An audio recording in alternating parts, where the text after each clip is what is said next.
Damascus, which is the main sensory tract. Apart from there are many other tracts. Okay, but this is one of them, which is very important. We'll talk about these particular tracts. Before that, we have to see how they look like. So on one side in the spinal cord, this is a section of the spinal cord showing you on one side the descending motor tracts, and on the other side these are the ascending tracts. Okay.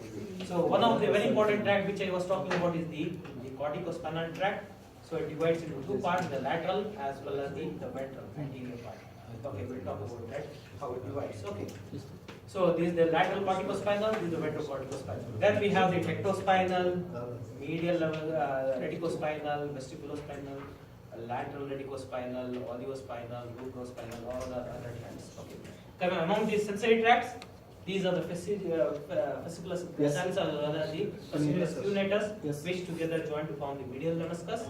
Apart from that, there are other tracts here, like it also spinal, lateral spinal, thalamic, okay, spinal, ventral spinal, thalamic. All these are the ascending tracts. In this picture, for simplification, they have shown one side the ascending and other side the descending, but they are not like that. Yes. They are all together. Okay, so just for simplification, on one side they have shown the descending and the other side they are sensory tract, ascending tract. But you should remember they are all together, and whenever there is injury, there will be injury both to the motor tracts as well as the sensory tracts. Okay. Among this, one of the very important tract is the corticospinal, which we are talking, which is the pyramidal tract. Here is the pyramidal tract, which is beginning from a very important motor area. Okay, 4-6 as well as the 3-1 area. So all these tracts are passing through the inner capsule. Then you have seen this in the spinal cord, the brainstem sections. Okay, in case of the midbrain, it will be the crus cerebrale central part. Then in case of the pons, it looks like the pontine nuclei, and in case of the medulla oblongata, look as the pyramid. And here, if you see here, these fibers cross to the opposite side. Most of the fibers. Okay, this is called as the decussation. So because this is motor, so it is called as motor decussation. Because there is other decussation called as sensory decussation. Okay. So this is the motor decussation which is taking place in the medulla oblongata, and most of the fibers, almost 80%, will cross. Okay, remaining 20% remain as the anterior corticospinal. Okay, or the ventral. Most of them cross and they form the lateral corticospinal tract. Okay, so this sensory or the motor decussation is very important, and this is one of the typical feature of the pyramid, where you can see the motor decussation. Okay, right. Okay, so this is the area distribution on the cerebral cortex. So mainly here will be the lower limb, and here the upper limb, this is the face and other parts, how they are distributed. Okay. So this is about the motor tract. Okay, now this is the sensory tract. Okay, so here these are the first order neurons which we are talking about. Okay. Yeah. These are the nerves, sensory nerve rootlets, nerves which are coming here. These are the first order neurons, yes, which are passing through the fasciculus brachiosaurus and cuneatus, ascend up to particular position. Yeah. Then they end here. Then the second order neuron begin here. Then they cross to the opposite side. Okay, this is called as sensory decussation. Will be contralateral. Contralateral. It depends where is the section. If it is below, then it will be contralateral. Ipsilateral. If it is above, then it is motor as well as even the motor we have seen decussation here. So it depends where is the section, where is the injury, whether it is above or below. Okay. So here also, these are the first order neuron, they end here, then the second order neuron begin, then they cross to the opposite side. This is called as sensory decussation. They send up to the thalamus, they end here. Then the third order. Into the ventrolateral nucleus. Yeah, nucleus of the thalamus, and from there the third order neuron begin and they end in the sensory cortex. So this is, now if you see the sections in the spinal cord, there will be the fasciculus brachiosaurus and cuneatus. But as you see in the medulla oblongata, they look like this line. Okay, see the shape, how it keeps on changing. Okay, this is the medial lemniscus, the medulla oblongata here, and here is this in the pons, and this is the midbrain. Okay, so how you can see it changes from vertical to horizontal position. Okay. So these are the fibers which will be there. Then they ascend upwards into This is the fixation into the middle. the middle of them. And these are some other tracks which will not go into detail because that will be covered in the Now we'll go back to the anatomy part where we have to talk about you.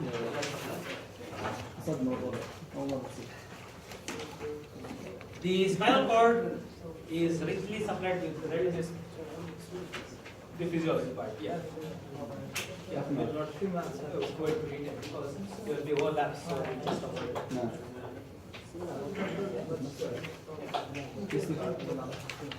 I showed you those one descending and one ascending track because those are the most important, as well as when you take the sections, because you have already studied the brainstem and you have already seen their position.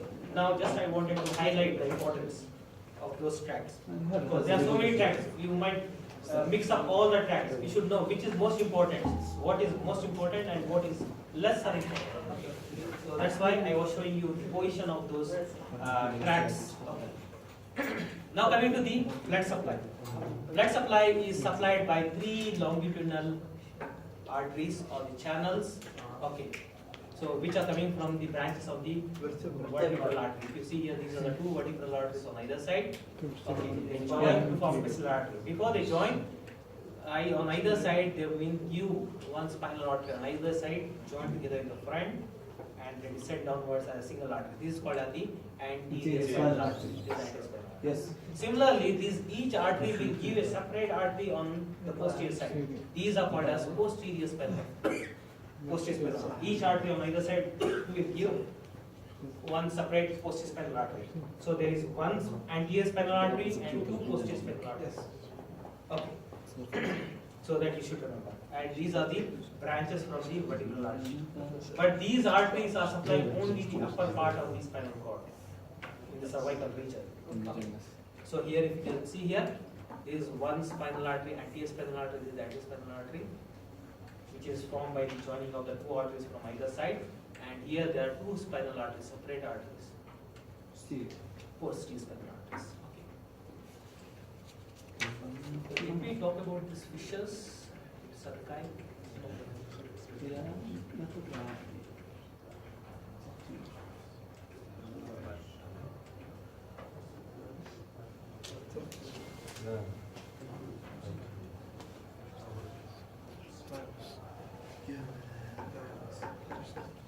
I tell you about this depression and other things? We know from Okay, you know. Okay. Anterior. But just because I am talking about the position of the artery, so you should once again just to highlight. I know most of the things you know. Okay. So this is called as the anterior median fissure. Anterior because it is the front, median because it is the center, Yes. and this is fissure because there is a depression here. Okay. But here, if you see here, this is called a posterior median sulcus because it's just a small depression, not like a furrow like here. Okay, there is a gap here, Yes, but yes. here just a depression. So this is called as posterior median sulcus. This is the anterior median fissure. Okay. Similarly, on either side, there is lateral sulcuses. This is called as the anterolateral sulcus and the posterolateral sulcus, where the rootlets. I was talking about the rootlets, right? They are either entering or coming out through this sulcuses. Okay, here the motor rootlets will be coming from here, anterolateral, and the sensory rootlets will be entering from the posterolateral sulcus. So they are all sulcuses except this one where there is anterior median fissure. So it is a big furrow there. So this is called as fissure. All other are the sulcuses. Okay.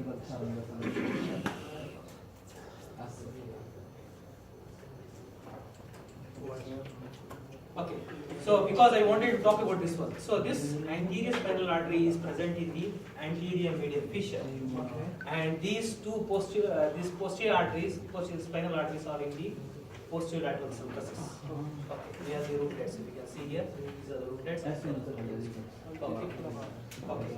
So these are in, as I said, these arteries will be only supplying the upper part of the spinal cord in the cervical region. What about the lower part?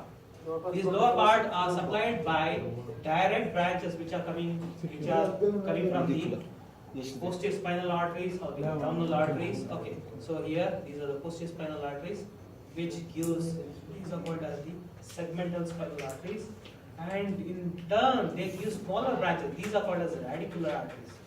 These radicular arteries are small arteries which supply each rootlet. If you see here, these are the rootlets. Each rootlet has a separate radicular artery. Okay, they are so fine arteries that they supply each rootlet. Okay, so all these are called as radicular arteries. Okay, which are directly from the aorta. Okay, maybe from the intercostal arteries which are coming from the aorta, or the lumbar arteries which are coming from the one of the branches of the aorta, or the sacral arteries. Okay, so these arteries will be giving segmental spinal arteries, and in turn these will be giving radicular arteries. Okay. Now this is an important section where they have shown you the area supplied by the arteries at the vein. On one side, this is the area supplied by the arteries. This is the venous drainage of the same.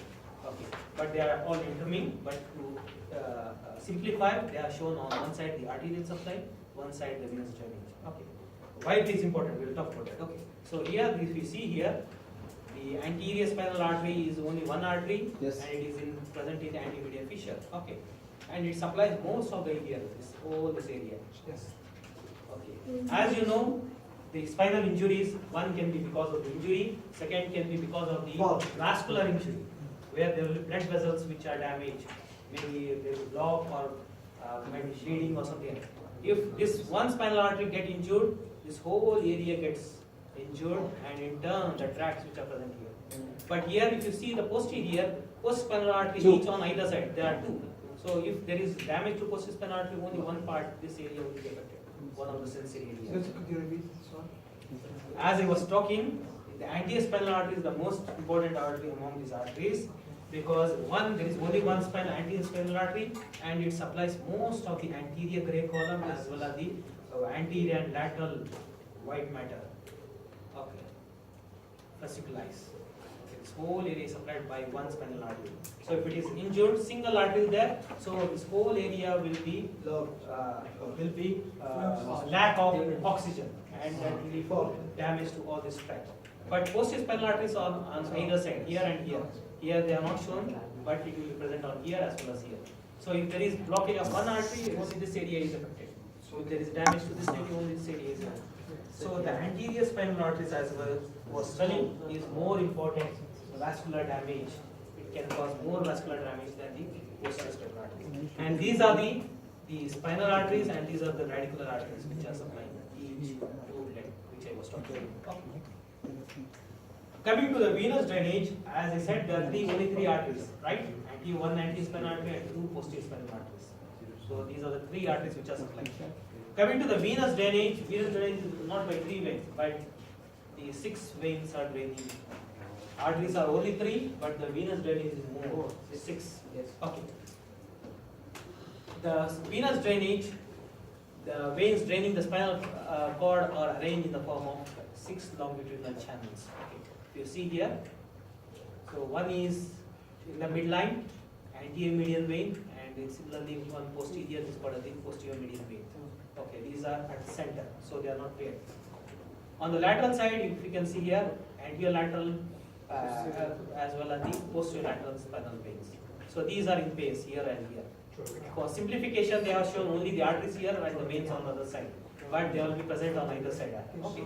So these are in pairs, 2 plus 2, they become 4, and this is the 5th and 6th.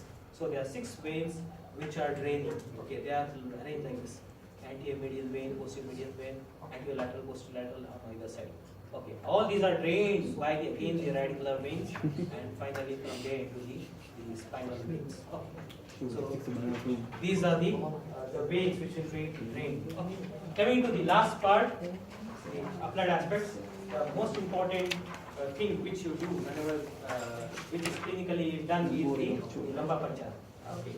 As I said, in case of adult, it should be below the level of M1, and in case of children, it should be below the L3 level. Okay, maybe between 3 and 4.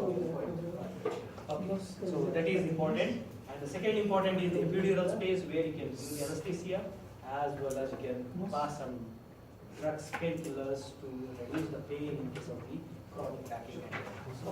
So this is all about the spinal cord. Okay.